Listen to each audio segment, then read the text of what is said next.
Gather round the fire, friends, beneath a sky woven with the threads of the past. Welcome back to Tales of the Untamed West, where the wild spirit of the frontier intertwines with the sacred stories of the Diné. Tonight, we journey to the rugged Chuska Mountains, a land of green hills and hidden whispers, where a young Navajo woman faced a trial that would echo through generations. This is a tale of strength, legacy, and the unbreakable bond of family. A Navajo folk tale woven with the untamed threads of the West. Meet Yaji, a shepherd with the heart of a warrior, and follow her quest to honor a bear's promise. If you've cherished the song of the wandering crow, the ghost of Black Mesa, the spirit of Red Canyon, the coyote's riddle, the raven's flight, and the serpent's whisper, this story will stir your soul. Hit that subscribe button and let's ascend the peaks of Chuska Mountains. Keep the fire burning and let's begin. In the year 1895, the Chuska Mountains rose like a verdant crown over the Navajo nation, their green slopes cradling a land of resilience and ancient memory. The mountains' peaks pierced the sky, their rocky faces etched with petroglyphs, bears, spirals, and stars that spoke of the Diné's harmony with the earth. Below, the desert stretched into golden dunes, shimmering under a relentless sun, while the air carried the scent of pine and sage, a whisper of the land's enduring spirit. At the mountain's base, a small village nestled among junipers, its hogans blending into the earth, their rounded roofs adorned with subtle geometric patterns of zigzags and diamonds. Here lived Yaji, a woman of 22 summers, with hands calloused from tending sheep and eyes that saw the heartbeat of the land. The village was a tapestry of tradition, its people bound by the songs and stories of their ancestors. Women wove blankets under the shade of pines, their fingers threading patterns of the mountains, while men guided flocks across the slopes, their staffs tapping a steady rhythm. Children played among the junipers, their laughter a melody in a land on the brink of peril. Yazi's family lived in a hogan near the pasture where her father, Kiitso, carved walking sticks from cedar, his hands steady despite the lines of worry on his face. Her mother, Outsiis, tended a small garden, her songs a balm for the soul. Yazi's older brother, Hastian, a guide known for his unerring sense of direction, sat by the fire, sharpening his hunting knife, his silence a shield against the growing threat. Each evening, the village gathered around a communal fire, the elders sharing tales under a sky ablaze with stars. Yazi's grandmother, Tsiidi, was the keeper of stories, her silver hair glowing in the firelight, her voice a river of wisdom. She spoke of the holy people, of spirits that roam the mountains, and of Bear, the guardian of strength, whose paws protected the Diné from harm. Bear watches over us, Tsiidi would say, but its strength demands balance. Disturb the land and its promise fades. Yaji listened, her hands weaving wool into yarn, her mother's blanket a constant reminder of the stories that shaped their lives. For weeks, a shadow had loomed over the village. A pack of wild wolves had descended from the mountains, their howls a terror in the night. The wolves tore through the flocks, scattering sheep, their amber eyes glowing with hunger, their teeth stained with blood. The elders chanted prayers to the holy people, their voices rising against the wind. But the wolves grew bolder, their attacks a threat to the Diné's survival. Kitso sat by the fire each night, his carved stick unfinished, his face etched with despair. Outsiis rationed the wool, her songs fading, while Hastian sharpened his knife, his guide's instincts urging action. One evening, as the village shared a meager meal of corn and dried meat, Yaji sat apart, her gaze fixed on the mountains, their green slopes a silent witness to the wolves' rage. Hastian joined her, his voice low. "The flocks won't last, sister," he said, his eyes fierce. "We must do something." Yazi nodded, her heart heavy, but as the fire died to embers, a low growl broke the silence, a bear's rumble, deep and resonant, echoing from the mountains. Yazi felt a chill, the spirits stirring, and she knew the night held a promise she could not ignore. The bear's growl lingered in Yazi's mind, a call that pulled her from sleep. At dawn, she climbed the slopes of Chuska Mountains, her woven tunic catching the morning breeze, her bare feet steady on the rocky path. The village below was quiet, the air heavy with the scent of pine and dust, the sheep pens empty and silent. Yazi closed her eyes, whispering a prayer to the holy people, her hands clutching a wool shawl woven with bear patterns, seeking the bear's guidance. The wind answered, carrying a faint growl, and when Yazi opened her eyes, a black bear stood on a ridge, its dark fur shimmering in the light, its amber eyes fixed on her. This was no ordinary bear. This was Bear Spirit, its presence a promise of strength. "I know your struggle, Yazi," Bear Spirit rumbled, its voice a deep echo that shook the earth. "The wolves threaten your people because the land is unbalanced. Find my sacred staff, stolen by outsiders, and I'll protect your flocks. Fail, and the Diné will fall." Yazi's heart raced, Tsi-Edi's words echoing in her mind. But she saw the empty pens, the faces of her family, and knew she had to act. "I'll find your staff," she said, her voice steady, the shawl a comfort in her hands. Bear Spirit's eyes gleamed, its growl a blessing, and it lumbered into the shadows, leaving Yaji with a path to follow. She returned to the village, her heart set on the quest. She found Tsi-Edi weaving a basket by her hogan, her grandmother's, eyes sharp with knowing. "Bear spoke to me," Yazi said, her voice trembling with purpose. "The wolves come because its staff was stolen by hunters. I must find it." Tsi-Edi's hands paused, her gaze distant.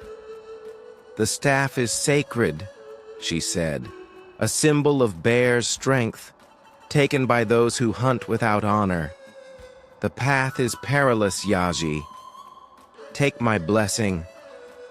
She handed Yazi a pouch of cedar ash, a sacred offering for protection, and a woven cord with bear claw patterns.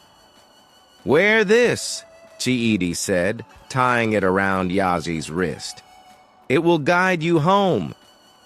Yazi sought out Hastian, who was mending a fence with Kitso, his hands steady despite the worry in his eyes. I'm coming with you, Hostin said, his voice firm, his hunting knife at his side. Yazi nodded, her brother's strength a pillar she could lean on. Kaitso placed a hand on her shoulder, his carved stick a melody in his grip. "Protect our flocks, daughter," he said, his eyes shining with pride.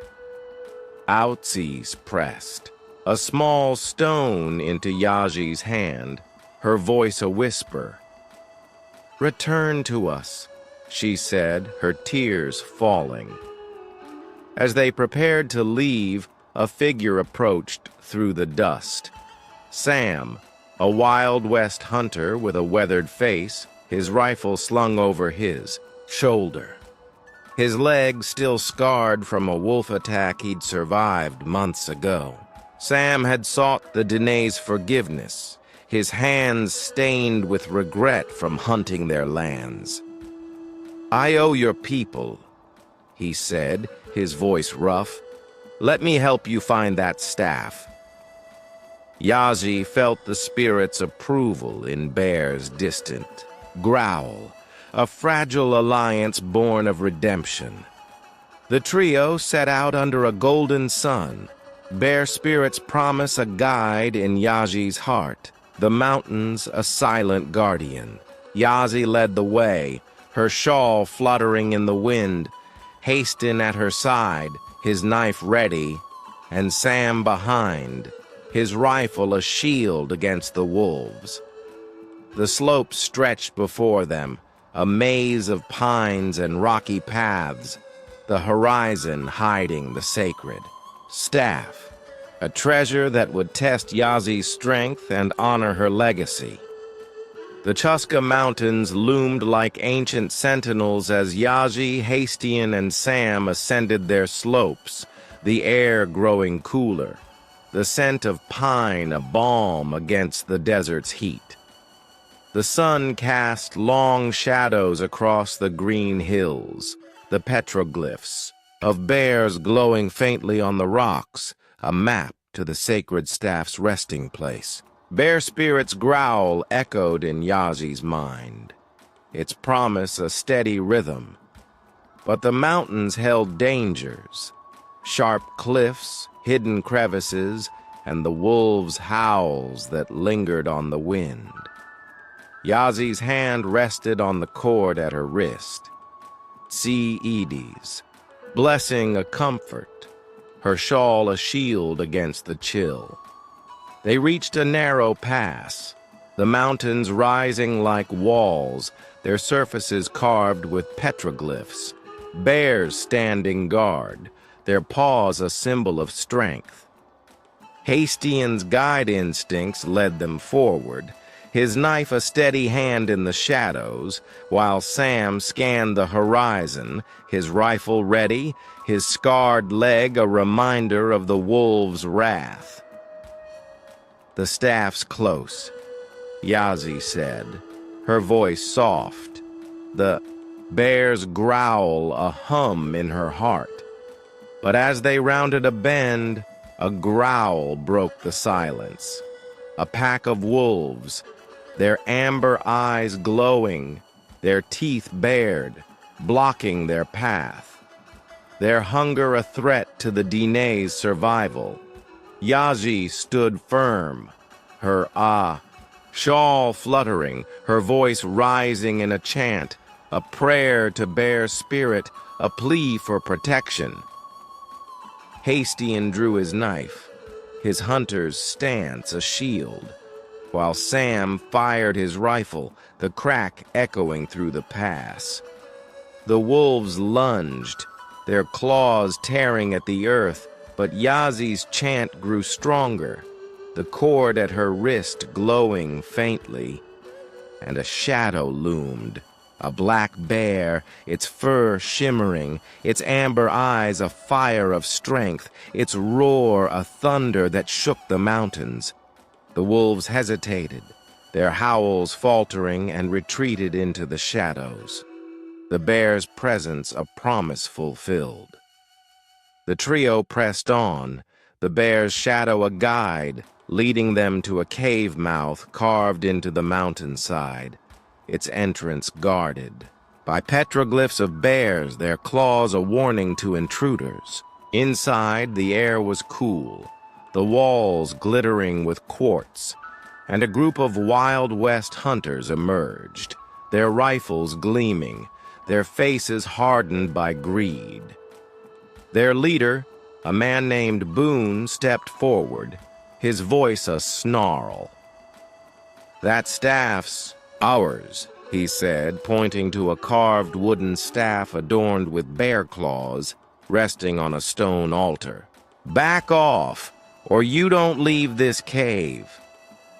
Yazi's heart pounded. The bear's growl a call to action, but the hunters' numbers were many, their intent a fire that threatened to consume the Diné's hope.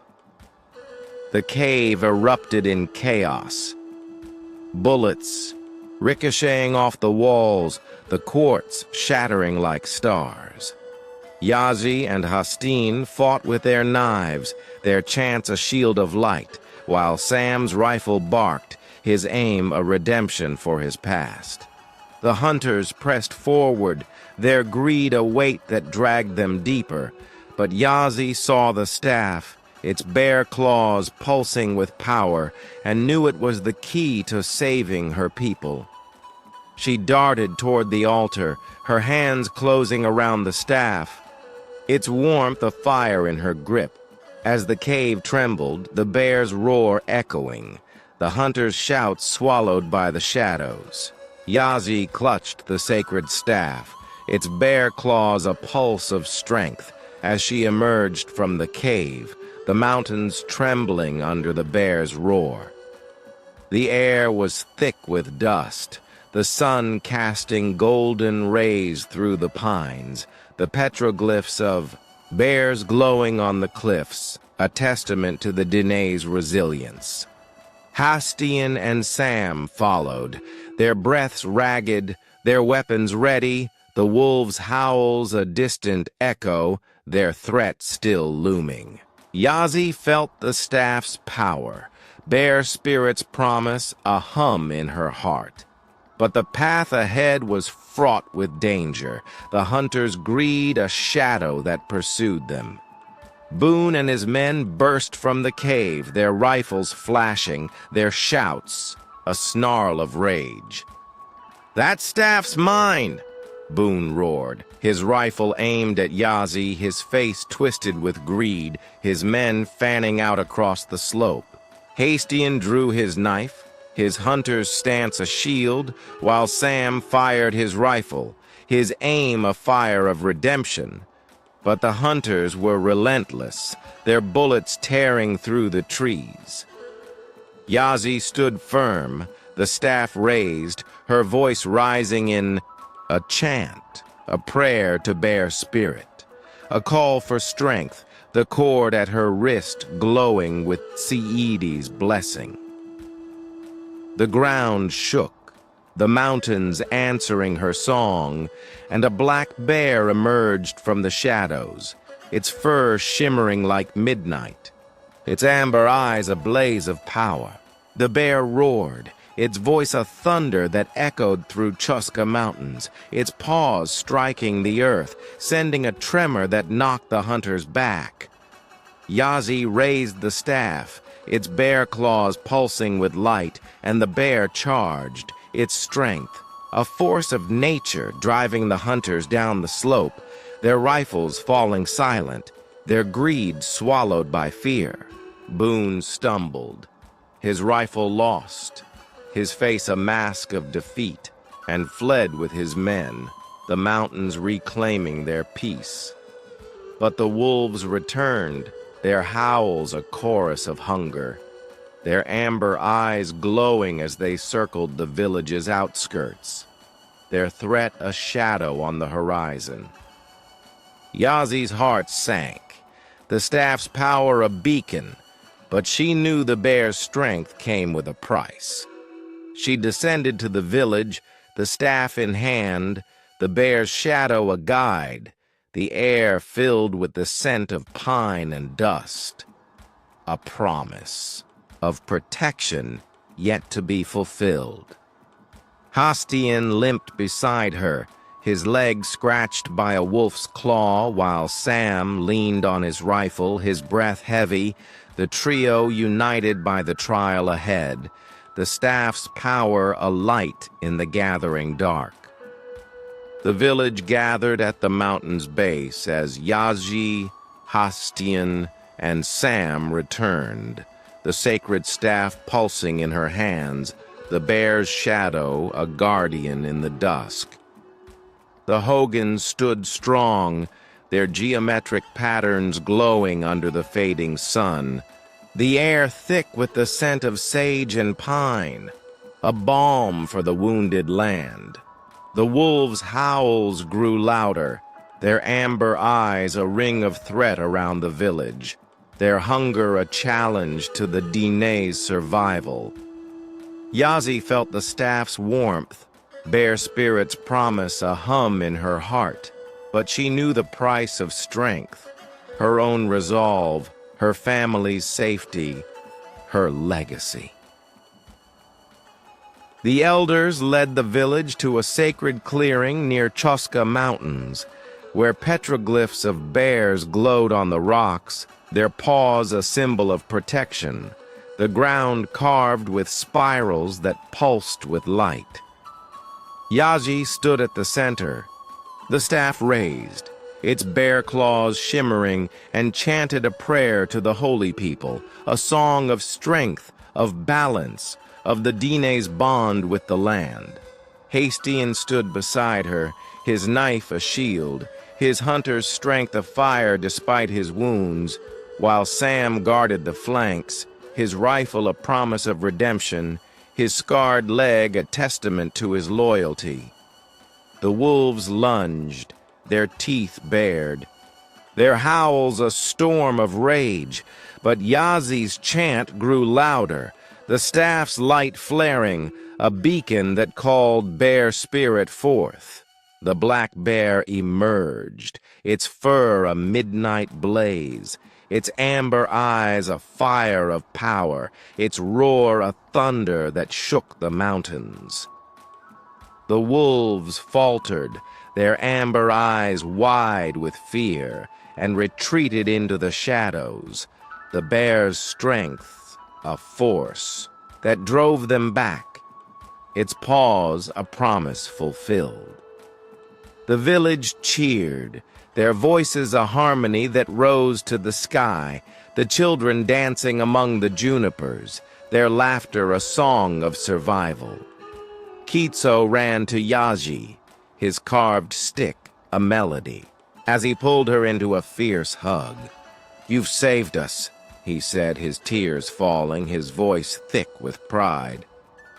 Outzius wove her a new shawl, its threads patterned with bears and mountains, draping it over her shoulders. "For your strength," she said, her eyes shining. Hastian leaned on his knife, his leg bandaged, his hunter's smile a promise of healing. "For our family," he said, his voice steady. Sam stood apart, his rifle laid aside, his scarred face softened by the firelight, his redemption a bond with the Diné. The village held a ceremony, the fire blazing high, its flames dancing under, the stars, the drums beating a rhythm of renewal. Yazi stood with her people, the mountains a silent guardian, their petroglyphs a testament to their survival.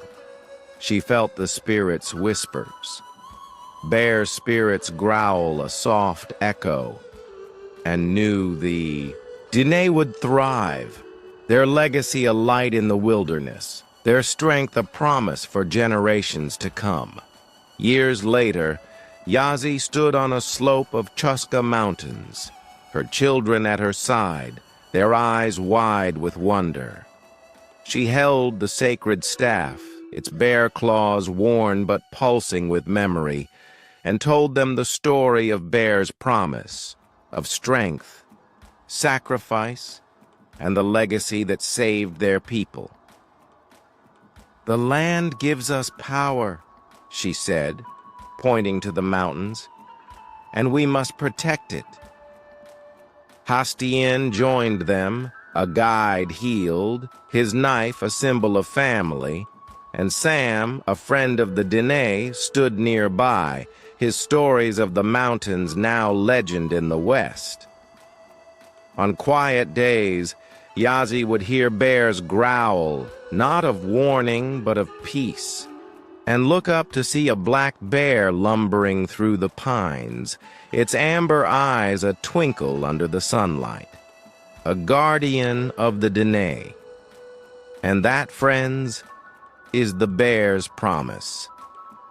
I hope Yazi's journey lit a spark in your heart. If it did, leave a comment. Would you fight to protect your legacy? Subscribe to Tales of the Untamed West for more Navajo folk tales and Wild West legends, and explore our Untamed Tales playlist. Until next time, keep the fire burning, and may the spirits guide your path.